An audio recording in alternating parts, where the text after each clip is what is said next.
여러분, 아이들은, 저는 어릴 때 아버지가 이 자전거를 타고 다니셨는데, 그 자전거를 타고 싶어가지고 아버지가 집에 들어오면, 이제 이렇게 집 방에서 뭘 하면 마당에 나가가지고 세워놓은 자전거를 가만히 끌고 나가가지고 이렇게 스스로 자전거를 배웠어요. 높은 이렇게 죽담에다 다리를 올리고 몇 번 쳐서 보니까 저는 기억에 별로 넘어지지 않고 그냥 바로 그냥 배워진 것 같아요. 그런데 요즘 아이들은 부모님의 이 차를 몰고 나가서 운전하는 게 10대 아이들의 꿈이라네요. 그래서 한 집에 할아버지가 좋은 SUV, 그 유틸리 차가 있는데 할아버지가 오셨길래 그 차를 12살밖에 안 된 아이가 할아버지 호주머니에서 열쇠를 빼가지고요, 차를 몰고 나간 거예요. 어디를 갔냐니까 아이들이 스케이트 타는 얼음 위로 차가 달린 거예요. 얼마나 신나겠습니까? 얼음 위에 차가 달리니까요. 그런데 이 얼음이 앞에는 얼어 있는데 뒤에 이렇게 얼지하는 것을 모르고 있다가 브레이크가 안 잡히는 거예요. 여러분, 얼음에 운전해 보셨죠? 브레이크가 안 듣잖아요. 그래서 이거 브레이크를 잡았지만 결국 차가 찌직하고 물에 그냥 들어갔어요.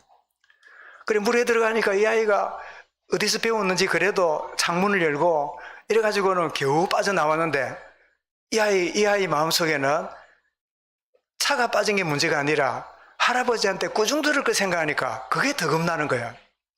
그래, 겨우 나오니까 저 강둑에 보니까 할아버지가 자기를 쳐다보고 있는 거예요.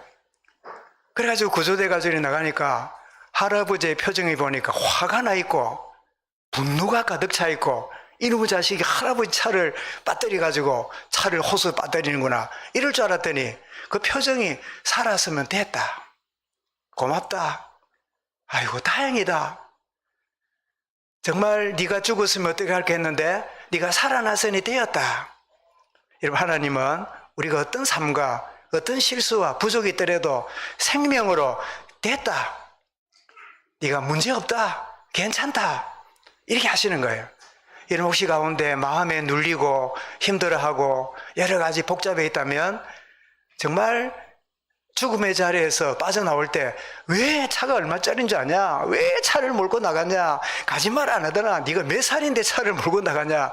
그래 고정할 줄 알았더니 그 할아버지 표정이 됐다, 살았으면 됐다, 그까짓 차야 다시 사면 되고 보험 처리하면 되고, 그런 표정이죠. 오늘 예배하는 자리에 우리 애가 윤리 도덕적인 생각으로 여러 내 나름대로 기준으로 이런 내가 무슨 하나님께 예배를 드려, 내 예배를 하나님 받으시겠나, 그 내 생각이고, 하나님 어떻게 해요? 됐다, 네 생명이 소중하다, 나는 너를 너무나 기뻐하고 너로 인하여 기뻐하고 즐거워한다, 그런 마음으로 하나님이 우리를 예배를 받고 계심을 믿으시길 바랍니다. 여러분, 하늘에 올려서 부활하셔서 하늘에 올려오신 우리 주님이 지금은 뭐하고 계실까요? 1번 땅콩 까먹고 커피를 마시고 계시겠다, 왜 다 끝나고 쉬우니까. 2번 모르겠다. 3번이 뭘까요? 오늘 나와 있는 서론이죠. 주님은 지금도 뭘 하고 계십니까? 변함없이 하나님 우편 보좌에 앉아서 우리를 위하여 간구하고 계십니다. 우리를 위하여 중보하고 계시는, 로마서 8장 34절 우리 말씀 보셨죠?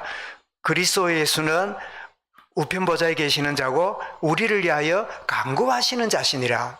때로는 기도조차 못하고 때로는 불신앙에 빠져있고 때로는 염려에 빠져있지만 주님은 우리를 위하여 뭐 한다고요? 하나님께 간구하고 계신다. 그리고 더 나아가서 이 땅을 살아가는 우리에게 뭘요? 시험에 들지 않도록, 유혹에 빠지지 않도록 우리를 보호하시고, 시험에 들어가지고 제약에 빠질 때 우리를 건져주시는 일을 하세요. 그게 여러분 마태복음 6장 13절이죠. 시험에 들지 말게 하시고 다만 악에서 구하옵소서. 누가요? 주님이 하시는 거예요. 이게 여러분 어디서 나오는 내용이죠? 우리가 흔히 말하는 주기도문 속에 있는 내용이지요. 시험에 들지 않도록, 시험에 들어 악에 빠지면 악에서 우리를 건져내시는 이 일을 지금도 하고 계신다. 이는 혹시 주변에 자녀나 믿음 안에 있지 않고 왜 저런가 마음에 염려가 있는 대상이 있습니까? 주님은 일하고 계십니다. 시험에 들지 않도록. 그리고 다만 악에서 구하시는 이 일 주님께 맡기시기 바랍니다. 더 나아가 주님 뭐 하십니까? 임마누엘을 모든 삶 속에서 누리도록 우리를 이끌고 계십니다. 마태히 18장 20절 말했죠. 볼지어다 내가 세상 끝날까지 내가 너희와 항상 함께 있으리라. 그렇게 약속하셨잖아요. 우리는 말씀을 어겨도 주님은 약속을 어기지 않습니다. 그죠? 여러분, 자녀들은 뭐 이렇게 부모님에게 애를 먹여도 부모는 자녀를 애먹이거나 부모를 괴롭히거나 자녀를 괴롭히거나 그런 정상적인 사람이라면 그런 부모가 없어요. 자녀가 아무리 방탕하고 어떤 자리에 무너질지라도 부모는 늘 그 자리에서 지키면서 함께 하면서 다시 돌아오고 세워지기를 기다리는 게 부모라고 한다면 주님이 그러고 계신다는 말씀이죠. 오늘 여러분 이 본문은 하나님이 주시는 의를 거부하는 자와 하나님이 주시는 의를 받아들이는 자를 대조적으로 설명하고 있는 게 로마서 10장의 내용입니다. 유대인들은 자기의 노력과 열심으로 의롭게 되려고 하는 이 자기의로 살려고 하는, 그러다가 어디서 떨어졌다고요? 은혜에서 떨어졌어요. 은혜 없이 자기 노력으로 사는 인생 된 거예요. 그런데 하나님의 은혜로 의롭게 하심을 받는 자, 믿는 자는 구원에 이르게 되었다. 그래서 하나님의 의를 거부하는 자와 하나님의 의를 믿음으로 받아들이는 자를 대조해서 오늘 말씀이 전개되고 있는 거예요. 여러분, 하나님이 주시는 의에 대해서 이 무지한 종교인들, 장로님도 그런 기도를 하셨습니다마는 반듯한 사람, 예수 잘 안 믿어요. 아주 경건한 사람, 영적인 사실을 부정해요. 아주 자기 노력이 강한 사람, 은혜라는 말을 굉장히 싫어해요. 무슨 은혜? 내가 노력한 대로 되는 거지. 무슨 하나님이 도와주셔? 내가 심은 대로 해주시는 거지. 그게 자기의에 빠진 사람이 가지는 공통점이에요. 유대인들이 그랬어요. 그런데 이 종교인들이 알지 못하는 것은 인간이 어떤 상대인가를 너무 몰라. 그래서 여러분 성경 구절을 이사야 64장 6절을 펼쳐놨는데요. 종교인들은 이걸 몰라요. 자, 읽어보겠습니다. 무릇 우리는 다 부정한 자 같아서 우리의 의는 더러운 옷 같으며 우리는 다 잎사귀 같이 시들므로 우리의 죄악이 가랑같이 우리를 몰아가나이다. 우리가 어떻다고요? 우리는 다 부정한 자 같아서 우리의 의는 내가 어렵다고 생각하는 것은 뭐 같다고요? 더러운 옷과 같으며, 더러운 옷을 한마디로 말하면 뭘까요? 걸레 같으며. 내 내면이 걸레 같은데, 여러분 걸레를 아무리 삶고 크리넥스로 뭐 하고 세탁기 돌리고 아무리 돌려도 걸레는 결국 뭐지요? 걸레지. 입을 수가 없어요. 종교인들이 모르는 게 뭐냐? 모든 인간은 부정한 자 같았고 더러운 옷과 같은 하나님 떠나는 순 그런 존재다. 그거를 부정한 행위가 뭐죠? 내 의로 나는 구원받을 수 있어. 너무 인간을 모르는 거예요. 자기를 너무 모르는 거예요. 야고보 2장 10절도 한번 확인해 보겠습니다. 시작. 누구든지 온 율법을 지키다가 그 하나를 범하면 모두 범한 자가 되고 나니. 예, 철저하게 율법을 지켜서 구원받고 하나님 인정받고 어려워지려고 하는 그 몸부림, 아마 여러분 중에도 그런 시간들이 있을 거예요. 저도 오랫동안 그런 시간을 가졌어요. 그래서 늘 죄책감과 늘 하나님 앞에 늘 빚진 자 마음이, 주님이 다 끝냈는데 내가 그런 마음을 갖고 살아가는 그런 존재인데, 그래서 여러분 큰 물동이에 깨끗한 물이 있는데 그게 빨간 잉크 한 방울이 탁 떨어지면 어떻게 될까요? 우리 민경이 오늘 아빠의 핍박을 이기고 교회 왔다, 그죠? 예. 빨간 물감이 떨어지면 빨간 물감 동그란 게 그냥 있을까요? 다 퍼질까요? 예, 그 맑은 물이 다 붉은 말로 바뀌어버려요. 율법을 철저하게 지키다가 하나만 어기면 모든 걸 어긴 게 돼버려요. 그러니 율법의 행위로는 결코 어려울 수 없는 그런 존재다. 이거를 유대인들이 모르는 거예요. 그래서 종교인에서 은혜로 어렵게 된 바울의 간절한 소원이 있습니다. 이 사람들아, 나도 당신들처럼 노력으로 공로로 의로워지는 줄 알고 몸부림을 치고 내 젊은 세월을 다 보냈다. 그런데 그렇게 의롭게 되는 게 아니라 예수 그리스도로 말미암아 은혜로 의롭게 되는 것을 내가 알게 되었는데, 그래서 내 소원이 하나 있다. 이미 9장에서도 나왔지요. 그게 뭐죠? 나의 동족의 구원을 위한 기도다. 이 사실을 모르니까 저렇게 나처럼 몸부림을 치고 저렇게 철저하게 규율을 지키고 저렇게 하는데, 하나님이 우리에게 은혜를 주셨는데 은혜 필요 없어요. 내 노력으로 할게요. 내 열심으로 할게요. 그러고 있는 이들을 쳐다보고 이런 이들이 깨닫고 구원받는 게 그의 소원이었어요. 여러분, 그들은 하나님에 대해서 열심이 대단합니다. 유대인들의 열심과 이 국민성은 온 세계가 알아주잖아요. 유대인 그러면요, 경제, 교육, 또 반듯한 도덕 생활, 모든 생활에서 온 세계 민족에게 으뜸이라. 어떤 민족보다 모든 분야 으뜸이 이 유대인들이에요. 그래서 여러분, 유대인들의 그 노벨상을 몇 분의 몇을 따간답니까? 거의 3분의 1, 4분의 1을 유대인들이 따간다 그러죠. 그만큼 뛰어난 민족이에요. 그러다 보니까 자기들은 의롭고 잘할 수 있고 남보다 뛰어나다 싶으니까 이 자체가 자기 의가 되어서 하나님의 의를 저버리는데, 그런데 이 열심이 오늘 2절에 뭐랬습니까? 그들의 열심은 올바른 지식을 따르는 것이 아니니라. 말하자면 바른 진리가 아니라는 거예요. 편견된 자기 지식으로 살고.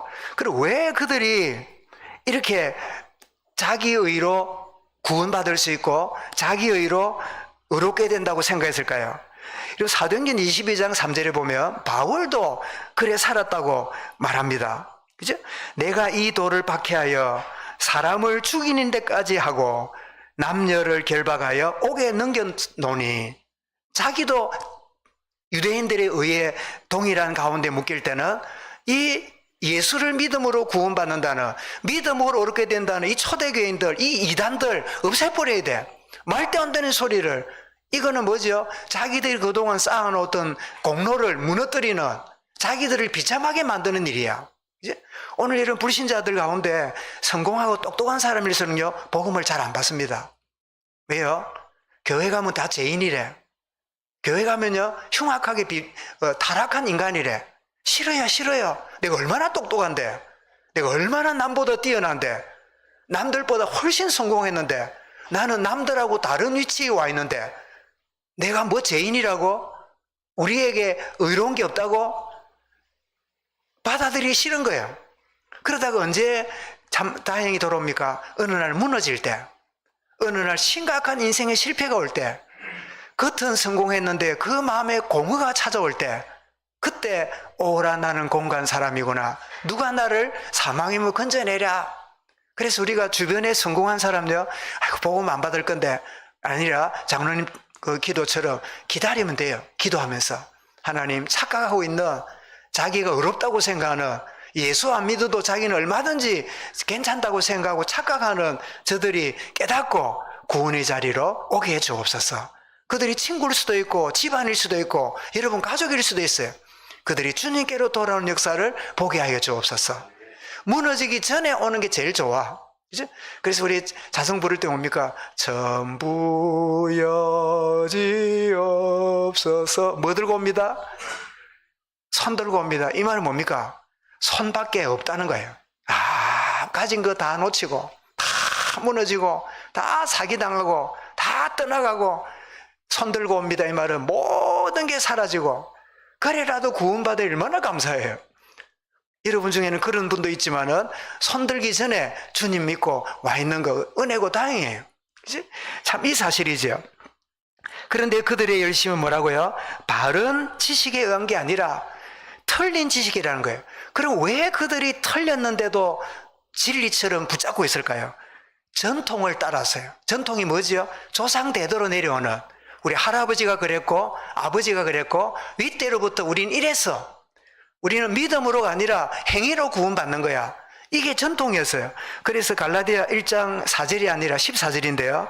내가 유대교를 지나치게 믿어 내 조상의 전통에 대하여 더욱 열심히 있었으니. 여러분, 유대인들의 전통, 유대인들이 가진 유전, 조상대대로 내려오는 자기 나름대로의 이런 율례를 가지고 예수님에게도 시험하고 예수님을 대항하는 일이 사복음서에 나오는 거 보시지요. 그죠? 그들은 자기식으로 뭘 만들어가지고 자손 대대로 계속 그렇게 해야 어렵게 된다고 가르치는 거예요. 그래서 여러분, 종교인의 집안에서 종교인이 나오는 경우들이 많아요. 왜? 그래 왔으니까. 그래 해야 되니까. 그런 이 복음이 아니라 이 전통에 의지하는 신앙을 따른 결과니까요. 그래서 여러분, 하나님에 대한 틀린 지식의 근거한 열심은 자기는 압니다. 하나님 바른 틀린 지식을 가지고 열심을 내면 자기 의에 매여서요, 가면 갈수록 힘들어져요. 남들은 다 저 사람 열심히 믿는다, 저분 대단하다, 저 사람 우리 교회에 없으면 안 된다, 이래 하는데 자기는요 굉장히 시달리고 힘들어요. 안 할 수도 없고. 왜? 그렇게 해야 어렵게 된다는 자기 신념에 묶여 있으니까. 그래서 여러분, 열왕기상 19장 10절에 이세벨의 명령 앞에 죽고 싶어서 주여 내 생명을 거두고 가십시오. 더 이상 내가 살고 싶지 않습니다. 그래서 하나님이 그를 이끌어가지고 호렙산에 가서 거기서 굴에 있는데 소리가 나서 나가는데 그때 하나님이 오셔서 물으십니다. 누구지요? 이 사람이 누굽니까? 엘리야지요. 엘리야야, 네가 왜 여기 있느냐? 이래 물으니까 그때 열왕기상 19장 10절 말씀이 뭡니까? 주여, 나는 열심히 특심인데, 열심히 유별한데 아무도 없는데 내가 주를 위해서 얼마나 열심히 산 줄 압니까? 그런데 결과가 이렇습니까? 아무도 나를 도와주거나 내 편이 없습니다. 모두가 나를 잡아서 현상금 받으려고 그러고 있습니다. 이게 뭐지요? 자기 열심에 매인 사람의 결과입니다. 어느 날 주변에 아무도 없어요. 저도 뭐 그리 열심은 아니지만 내 의와 내 열심으로 신앙생활 할 때는요, 옆에 있는 사람과 소통이 잘 안 돼요. 항상 내 방식이에요. 왜? 내가 잘 하나님을 섬기니까 내 방식으로 해야 잘하는 거지, 누가 조금이라도 뭐라 그러면요, 이건 아니라. 자기의에 빠진 사람요, 하나님과의 관계도 틀린 지식이지만 사람 관계도 잘 안 돼요. 그래서 보면 혼자는 열심히 하는데 더불어가 잘 안 돼. 더불어가 안 되는 이런 자리에 들어가요. 흔히 교육자들이, 우리 교회는 그런 경우를 잘 못 봤는데요, 흔히 교육자 생활들 보면 전도사가 예를 들면 주일학교를 맡아가지고 뭐 여름 성경학교다, 수련회다 이러는데 보면 부장도 있고 이러잖아요. 그러면 부장에게 뭐 장로님 이번에 성경학교를 뭐 수련회를 뭐 이렇게 하고 이렇게 하려고 하는데 어떻습니까? 이러면 부장 장로님 뭐라 그럽니까? 전도사님 알아서 하세요. 그래 말하지. 전도사님 이거 이렇게 하고 저건 저렇게 하고 그러는 장로님 어디 있어요? 자기 업이 바쁜데 그 전도사님이 맡았으니까 알아서 하세요. 이게 뭐지요? 이게 언론인 거야. 그런데 어떤 전도사들은요, 전혀 언론 없이 혼자서 치고 나가면 아주 열심히야. 교인들도 볼 때 열심히라. 문제는 뭐지요? 당회원들이 열받아요. 아무것도 모르는데 혼자서 열심히 하고 있어요. 그래 나중에는 전도사가 뭐라 그러죠? 아무도 안 도와준다면서. 아무도 내가 힘들어도 아무도 나에게 힘이 되어주지 않는다고. 그거는요, 누가 안 도와주는 것도 있지만 뭘 몰라요? 자기 열심 때문에요, 그 누구와 공감이 안 돼. 혼자서 그냥 북치고 장구치고 하다가 어느 날 그냥 힘이 빠져가지고 지쳐버리는 거예요. 그죠? 그래서 부격제 생활 하다가 참 신나고 힘을 얻고 그러다가 때가 되니까 또 다른데 초빙을 받아가고 이래 가는 게 아니라 지풀에 지쳐가지고 지풀에 그냥 막 무너져가지고 이것도 아니고 저것도 아닌 그런 경우들이 있을 수 있잖아요. 신앙생활이 그런 꼴이 되지요. 이 엘리야가 대단한 불의 사자였지만 딱 번아웃이 되고 다운이 되니까요, 혼자밖에 안 남았다고. 주님, 나밖에 없습니다. 나밖에 없는 게 아니라 뭐죠? 여러분, 자기 열심히 빠진 사람은요, 자기 외에는 주변을 보는 눈이 없어요. 일 중심이기 때문에 사람 관계가 소홀하게 돼요. 이 엘리야가 이 사실을 모르는 거지요. 그래서 하나님이 엘리야에게 뭐랬어요? 너 말고 바알에게 무릎 꿇지 않는 몇 명이라고요? 7명도 아니고 70명도 아니고 700명도 아니고 몇 명이죠? 7,000명이 있다. 이 말은 뭐죠? 혼자 뛰어다니지 말고 더불어 하나님이 하시는 은혜의 비밀을 알고 함께 공유하고 그래 나아가라. 그런 이야기를 말씀하는 거지요. 여러분, 이것은 우리의 신앙생활뿐 아니라 모든 기업이나 산업이나 또 친구 관계나 대인 관계도 똑같습니다. 혼자는 막 독불장군으로 이렇게 하기를 잘하지만 어느 날 그 사람이 있는 조직이요, 그 사람 때문에 다 무너져요. 왜? 더불어가 안 돼. 함께하고 할 수 있는 것도 같이 하고 이렇게 공유할 줄 아는 지식이 필요한 거죠. 틀린 지식으로 열심 내면 자기도 지치고 결국은 주변까지요 어려움을 가져다주는 결과를 가짐을 엘리야를 보면 알게 되지요. 그래서 어렵게 되는 것은 나의 열심과 틀린 지식에 의한 게 아니라 그리스도를 뭐함으로요? 믿음으로 오는 것이다. 이게 바울이 이제 두 번째 주제를 말씀하는 거예요. 예수 그리스도께서 율법의 요구를 내가 철저하게 지켜야 될 그 요구를 주님이 십자가로 다 이루셨다는 거예요. 주님이 다 이루어 놓으셨는데 내가 그거를 이루어서 구원을 받겠다고 하는 것은요, 교만이자 어리석은 짓이에요. 그거는 하나님을 대항하는 거예요. 인간 중에 한 명이라도 율법을 지키고 자기 행위로 어렵게 되는 자가 있다면 예수님의 십자가 죽음은 헛된 죽음이에요. 그래서 로마서 3장 10절에 뭐랬습니까? 의인은 없나니 하나도 없으며. 요즘 애들 그러대요. 하나도 없다 안 하고 뭐라고요? 1도 없다 이러대요. 난 처음에 1도 없다 말이 무슨 말인가? 하나가 1이 돼. 그래서 아이들이 막 참 재밌는 말을 쓰는구나. 1도 없어요. 국물도 없어. 어떤 인생도 자기 행위로 어려울 수가 없는 인간이니까 예수 그리스도를 말미암아 믿음으로 구원을 얻는. 그래서 4절에 그랬죠. 그리스도는 모든 믿는 자에게 의를 이루시기 위하여 율법의 마침이 되시니라. 율법의 마침이란 말은 율법을 다 지킴으로 완성하셨다. 율법의 요구를 다 이루셨다. 그래서 이루신 그 주님이 내 안에 주인으로 오시는 순간 내가 어떤 자가 되지요? 내가 율법을 다 지킨 자요, 율법을 다 완성한 자로 하나님이 인정해 주시는 거예요. 얼마나 놀란 축복입니까? 여러분, 저와 여러분 옷을 입고 있는데 이 옷이 갑자기 어디 하늘에 떨어졌을까요? 어디서 만들었을까요? 그죠?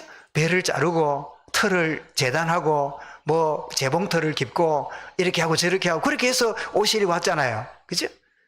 옷이 만들어졌잖아요.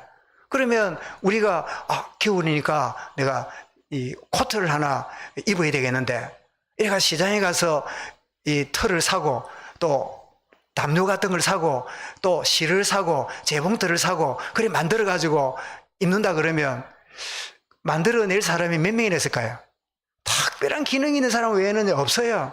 만들어 놓은 거를 우리가 그냥 사가지고 입으면 돼요. 주님이 구원을 완성해 놓으셨어요. 돈으로 옷을 사입듯이 믿음으로 의를 내가 입게 되는 거예요. 그죠? 주님이 이루신 그 의를, 그래서 갈라디아서 뭐랬습니까? 그리스도로 옷 입고 우리는 그리스도로 옷을 입는 거예요. 뭐라고요? 어렵게 되는. 그게 바로 4절 말씀이지요. 그래서 믿음으로 어렵게 되므로 하나님과 올바른 관계를 맺게 됩니다. 자, 그전에는 내가 율법을 지킴으로 혹은 율법을 철저하게 어김으로 하나님과 원수되고 또 지킴으로 어렵게 되려니까 하나님하고 안 맞는 짓을 하고 살았기 때문에 하나님하고 관계가 안 좋아요. 두려운 하나님, 벌 주는 하나님, 늘 하나님을 그런 하나님으로 생각했어요. 그런데 이제는 믿음으로 어렵게 되는 축복 누리게 되니까 하나님과의 관계가 바른 관계가 돼요. 하나님이 나의 아버지가 돼요. 하나님이 좋으신 하나님이에요. 이 좋으신 하나님이 나에게 이렇게 자기 아들을 보내서 구원의 축복을 주셨구나. 관계가 새로운 관계가 맺어지죠. 그래서 모세가 말했듯이 율법으로 어렵게 되리는 자는 그리스도를 무시한다. 그게 5절부터 7절에 하늘로 올리고 땅으로 내리고 이 말은 바로 그 이야기입니다. 그래서 갈라디아 5장 4절에도 율법 안에서 어렵다함을 얻으려 하는 자는, 다시 말씀드립니다. 율법 안에서 노력으로 어렵다함을 얻으려 하는 자는 그리스도에게서 끊어지고, 여러분 그리스도에게서 끊어지고, 그 다음에 뭐라고요? 은혜에서 떨어진 자라. 얼마나 여러분 무서운 이야기입니까? 그래서 여러분 결국은요, 예수 그리스도를 믿음으로 받아들임으로 어렵지 되지 못한 자는 영원한 은혜에서 떨어지며 그리스도에게 멀어진 자리인 영원한 지옥 형벌에 들어갈 수밖에 없는 거예요. 여러분, 지옥은 죄 지은 자가 가는 곳이지요. 그런데 정확하게 말하면 천국은 누가 갑니까? 죄 안 지은 자가 갑니까? 아니요, 지은 자를 해결받은 자가 가요. 지옥은 누가 갑니까? 똑같이 죄를 지었는데 지은 죄를 해결받지 못한 자가 지옥 가요. 우리 모두는 영원한 지옥 가야 될 운명으로 태어났어요. 왜? 우리 모두는 죄인이니까. 그런데 나의 죄를 십자가로 주의 은혜로 해결하셨다, 이 사실을 믿었게 되므로 이 은혜로 구원받게 돼요. 필요 없어. 나는 내 열심으로 살다가 천국 지옥에 돼서 사람이 뭐 살면 그뿐이지. 그런 인간들은 은혜를 거부하고 복음을 거부한 자, 딱 쉽게 말하면요, 예수 믿기 때문에 천국 가고 예수 믿지 않기 때문에 지옥 가는 거예요.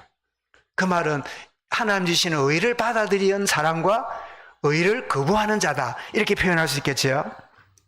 그래서 믿음으로 어렵게 된다고 전파하는 말씀이 가까이에 있다는 거예요. 우리 가까이에.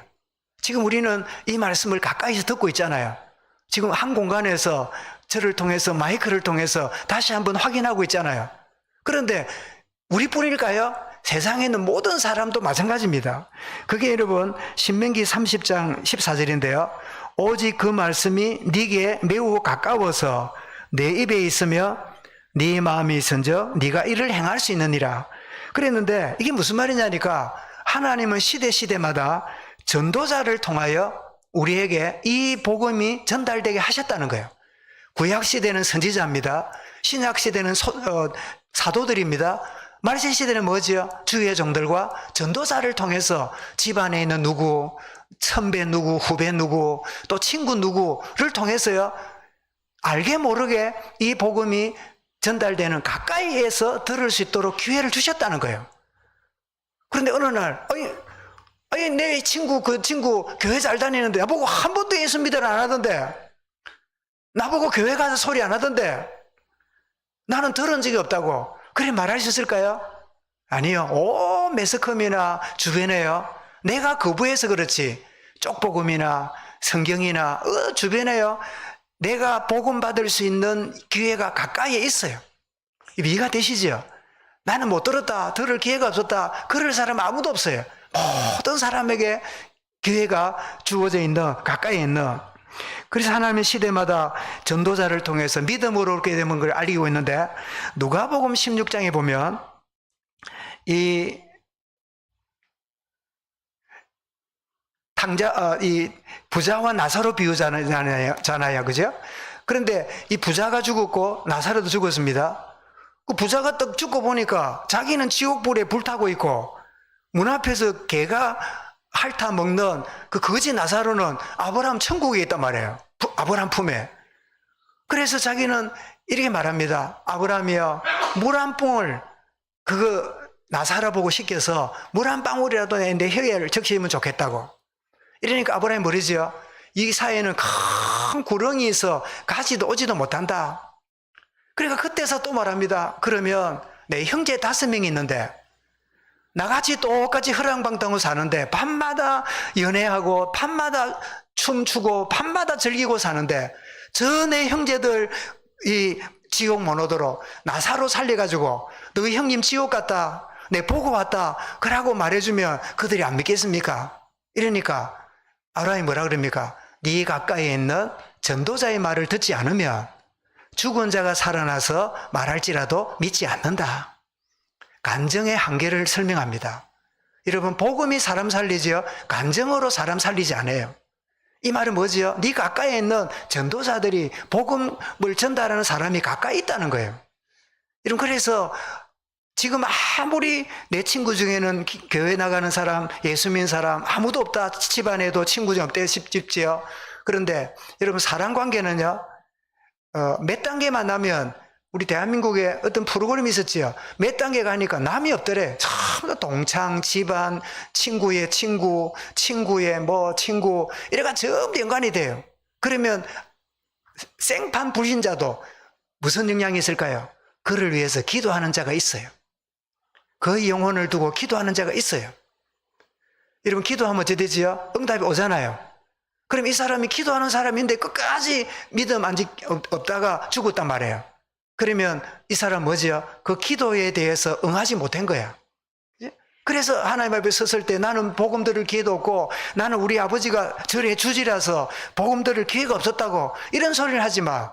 요즘 그래서 유튜브나 수많은 자료들이요, 복음을 쉽게 접할 수 있는 가까이에 많이 있잖아요. 모든 게 다 가까이 있잖아요. 그 이야기를 바울이 하는 겁니다. 그래서 31절에 그죠? 가까이에 있는 전도자의 말을 듣지 않으면 죽은 자가 살아도 나서 말해도 듣지 않을 것이다. 이런 복음은 여러분 어렵지 않습니다. 단순하고 어렵게 되는 것은 쉽습니다. 아멘. 종교적으로 노력하니까 그게 힘들어요. 저는 주님을 10대 후반에 만났지만요, 예수 믿음으로 구원받고 내 행위로 더 어려워진다고 생각했어요. 그러니까 신앙생활이 뭐 어떻습니까? 힘들어요. 신앙생활이요, 짐 같아. 신앙생활이 내게 안 맞는 옷을 입고 다니는 것 같아. 이게 여러분, 복음이 단순하고 의로 은혜로 구원받는 게 얼마나 쉽다는 걸 모르면요, 은혜의 세계를 모르면 그 모든 게 힘들어지는 거예요. 신앙생활이 힘든 거예요. 혹시 여러분 중에 신앙생활이 힘든 분 없습니까? 오늘 제목 그대로 자기 의를 가지고 믿기 때문에요. 하나님 주신 의를 받아들이시기 바랍니다. 이 사실이 단순한 거, 너무 쉬운 거, 이거를 오늘 여기는 목사들의 책임도 큽니다. 강단에 서가지고 예수 믿는데 이래가 되냐, 저래야 된다, 그러면 안 된다, 이래야 복 받는다, 이러면 복 못 받는다, 이런 식으로 막 가르쳐 놓으니까 어찌 보면 틀린 말은 안 해요. 근데 정확하게 말하면 하나님 보실 때는 하나님의 마음이 아니라 얽어매 놓고 짐을 지어 놓고 그래 놓고 여러분 하는 그게 바른 믿음이 아니잖아요.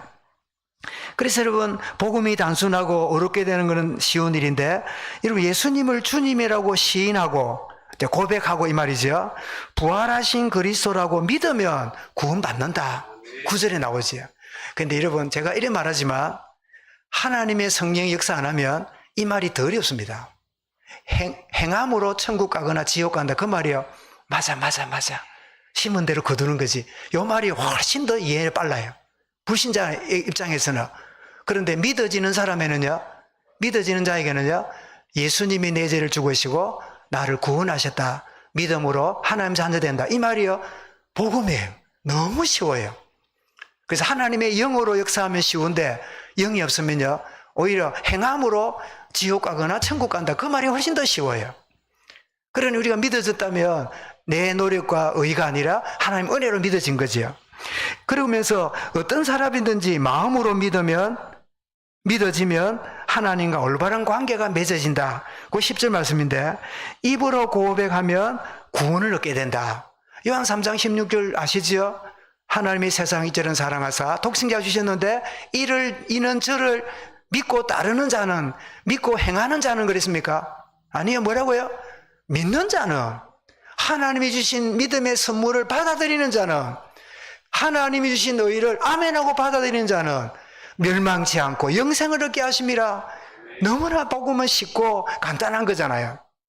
오늘 종교가 신앙을 복잡하게 만들어 놓은 거예요. 그래서 이런 마음으로 믿는 것은 자신만 알지만 입으로 고백함으로 모든 사람이 알게 됩니다. 그래서 마음으로 믿고 나서 입으로 고백하는 그 과정이 교회 안에 있어요. 그게 뭘까요? 그게 세례문답입니다. 세례문답을 혼자 합니까? 교인들 앞에서 합니까? 회중 앞에서 하지요? 예수가 그리스도임을 믿으십니까? 예. 이 주님의 말씀을 쫓아가기로 다짐하십니까? 예. 이렇게 마음으로 믿어서 혼자 믿지만 세례받을 때 온 회중 앞에 자기의 신앙을 고백하는, 나는 하나님 자녀가 되었습니다, 그렇게 고백하는 그 말씀을 우리에게 말씀하고 있는 거지요. 그래서 요한일서 4장 15절에도 보면 누구든지 예수를 하나님의 아들이라 시인하면 하나님이 그의 안에 거하시고 그도 하나님 안에 거하시느니라. 이 놀라운 일입니다. 마태의 10장 32절 뭐라고요? 누구든지 사람 앞에서 나를 시인하면 나도 하늘에 계신 내 아버지 앞에서 그를 시인할 것이요. 그래서 여러분, 나는 예수를 믿습니다. 나는 하나님 자녀입니다. 그래서 우리 예배 시간마다 무슨 고백합니까? 신앙 고백하잖아요. 이 신앙 고백이 된 자에게 주님이 내가 안다고, 아버지여 내가 저 사람을 압니다. 저 사람이 믿음의 사람인 줄 압니다. 그럼 어떻게 해요? 그러면 영원한 천국으로 가게 되는 거예요. 여러분, 결론입니다. 나는 자기 의로 삽니까? 하나님이 주신 의로 삽니까? 다시 말하면 자기란 말은요, 내 열심으로 삽니까? 하나님이 주신 은혜로 삽니까? 이 질문하고 똑같아요. 자, 율법을 준행함으로 어렵게 되고 구원받는다 여기면 나도 모르게 종교의 매인자가 됩니다. 예수님 말씀하셨죠. 마태 11장 28절 읽겠습니다. 수고하고 무거운 짐진 자들아 다 내게로 오라. 내가 너희를 쉬게 하리라. 수고하고 무거운 짐자는 뭐지요? 자기 의로 사는 사람이에요. 주님이 쉬게 하는 자는 누구지요? 주님의 의로 사는 자예요. 주님의 은혜로 사는 자예요. 여러분, 예수 그리스도께서 율법의 요구를 다 마쳤다는 사실을, 완성했다는 사실을 믿는 자는 뭐라고 되어 있다고요? 의롭게 돼요. 자, 이렇게 하나님이 주시는 의를 믿음으로 받아 누리는 자는 이제 모든 삶이 은혜로 사는 인생임을 철저하게 고백하게 됩니다. 주님, 내 인생이 은혜로 사는 인생입니다. 고린도 15장 10절입니다. 확인해 보겠습니다. 시작. 그러나 내가 나 된 것은 하나님의 은혜로 된 것이니 내게 주신 그의 은혜가 헛되지 아니하여 내가 모든 사도보다 더 많이 수고하였으나 내가 한 것이 아니요 오직 나와 함께 하신 하나님의 은혜로라. 내가 나에 된 것은 하나님의 은혜다. 여러분, 우리 일상적으로 이런 경우가 있습니다. 우리나라 여러분 최초로 올림픽에서 금메달을 딴 선수가 누군지 아십니까? 아마 제가 알기로는 레슬링의 양정모 선수였죠. 몬트리올 올림픽인가. 그 자그마한 분이 막 금메달 따고 저는 온 링을 돌면서 막 이랬잖아요. 여러 종목이 있죠. 유도도 나오고 했잖아요. 그런데 하던 데는 막 기가 찢어지고 막 범벅이 돼가지고 이렇게 인터뷰를 합니다. 그럴 때 뭐라 그럽니까? 내 열심히 했더니 금메달 땄습니다. 내 노력이 자랑스럽습니다. 이런 사람 아무도 없어요. 국가에 고맙고 부모님의 사랑, 은혜에 감사합니다. 이래 말해요. 그러면 이렇게 말합니다. 지가 노력해서 된 거지. 지가 몸부림쳐서 된 거지. 그 말도 맞아요. 그런데 이 따고 나니까 뭐예요? 은혜라는 거예요. 수많은 세계적인 선수들이 많은데 그 조편성하고 대결할 때 우승 후보가 저쪽으로 가고 자기는 쉬운 수수 만나고 되었으니 얼마나 은혜라 생각할까요? 그렇겠지요. 여러분, 일반적으로도 자기 노력으로 피 흘리고 땀 흘리고 메달을 땄는데도 결정적인 순간에는요, 부모님께 감사하대요. 자기를 길러준 코치와 감독에게 너무 감사하대요. 이게 여러분, 우리 인간사회에도 일반적인 은혜라는 걸 안다면 더욱이나 영원한 천국 백성이 되는 일은요, 내 의가 아니라 하나님이 주신 은혜로 사는, 하나님이 주신 의를 가지고 사는 이런 인생입니다. 자, 여러분, 정말 나의 의에 묶여있는 자 있다면 하나님이 주신 의, 은혜로 살아가는 이 비밀을 주여 성령으로 깨닫게 하시고 인도받는 축복을 누리게 해 주옵소서. 새롭게 시작하는 은혜의 길을 주 이름으로 축원합니다. 감사합니다. 주님, 우리는 오랫동안 자기의로 살았습니다. 하나님 주신 너희 그리스도를 믿는 믿음으로 말미암아 어렵게 되는 이 비밀을, 이 쉬운 것을, 이 간단한 것을 어렵게 알고 생각하며 살았습니다. 이 비밀을 온전히 누리며 무거운 짐을 내려놓고 주님과 참된 평안을 누리며 승리하며 나가도록 인도받는 우리 모든 성도들, 하나님의 자녀들, 이 축복 가운데 승리하도록 이끌어 주옵소서. 주 예수 그리스도 이름으로 기도드리옵나이다. 아멘. 우리 찬송 드리겠습니다.